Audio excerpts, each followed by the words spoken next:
Kasan ang mga nangyaring digmaan at hindi pagkakaintindihan ng angkan rido ng magkabilang grupo na maaring kumitil sa buhay ng mga inosenteng sibilyan, pagkasira ng mga ari-arian, pangkabuhayan, paglikas ng maraming sibilyan na nagdadala ng miserableng pamumuhay. Sige. Mga tuntunin at kondisyon. Ika-isa, pag-usapan ang anumang isyo at problema ng hindi pagkakaintindihan. Yaman ang bityalay ramon. Huwag idaan sa puwersa o barilan ang anumang hindi pagkakaintindihan. Yan man narita gumamit sa mga sinapang. Ang sinumang lulusob sa hindi niya area o sakop ay ituturing na kalaban ng AFP, PNP at LGU. Medyo questionable ito kasi paano kung pupunta lang naman doon, bibisita sa farm. I-check lang natin yung number 3. Kapag hindi nagpaawat ang parehong grupo ay maaari silang patakan ng mortar, kanyon at sa ilalim sa operasyon, zoning ng AFP at PNP.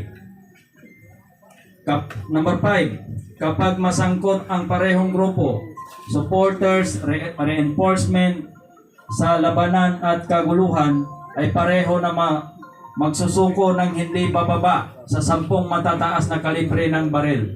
Yan man sa manako po sa mana na umani isa grupo na jawati asinapang imakasurrender sa gobyerno. Ika-6, kapag masangkot ang parehong grupo sa labanan at kaguluhan ay wala ng settlement na magaganap pang muli. Pareho na ituturing na persona ng grata sa Radya Boyan. Makagirik iikan naman niya. Yaman na ikanam na upaman tiging kadyaw manako po na di ka noran bityalan ng mga niya ay mga tawa niya aming bityala sa ikano. Hindi na kayo isa sa ayos pa. Parehas na kayong isusoning at saka i-declare na persona non grata. Yaman na persona non grata na di ka noran gatarima sa barangay Panagtaban. Di ka noran gatarima sa buong munisipyo. Once ang balingan ka no, napiarabon sinapang mo sa kambalingan ho, nagkasigam ka no. Tubig kapasa nga. Okay. Asa katultayan tanong. Nagamo na niyaman na ipandawi mo sa kitawin niya. Ika-7, kapag masangkot ang parehong grupo sa labanan at kaguluhan ay pareho ng kakasuhan ng Radya Boyan Municipal Police Station. Balik, pagkaswang ka no, na subject, makukulong kayo lahat. Number 8, hindi na uulitin ni King Uto ang pamamaril sa kasundaluhan. Kung ito ay kanyang uulitin, siya ay ituturing na kalaban ng gobyerno, kakasuhan at hindi na muling makakabalik sa Radya Boyan. Isa sa ilalim si King. Ano ito? Okay. Isa sa ilalim si King Uto sa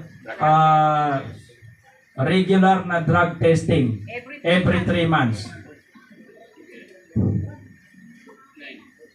Number 9, ipapaayos ng local government unit ng Radya Boyan ang mga nasirang bintana ng moske. 10, pabalikin si Ustaz Imam Tong Lumunda sa kanyang bahay sa barangay Panagtaban. So Imam tanong. Ika-11, tanggalin ang bakod na nilagay ni Honorable Norodin Uto sa lupa ng tauhan ni Bontok. Yung Bontok ay letter K. Huwag takutin ang mga civilian at ibalik ang mga wires, cable na nawala sa compound ni Honorable Norodin Uto. Sa compound mo ba yun? Huwag na yan. Huwag na yan. Tanggal mo na yan. Alisin na yung number 12. Yan. Itigil ang paggamit ng tirador, pamamato, paninira ng mga kagamitan, istruktura at itigil ang pag-post sa social media ng hindi kaaya-ayang bagay na ikakagulo ng dalawang grupo. Why?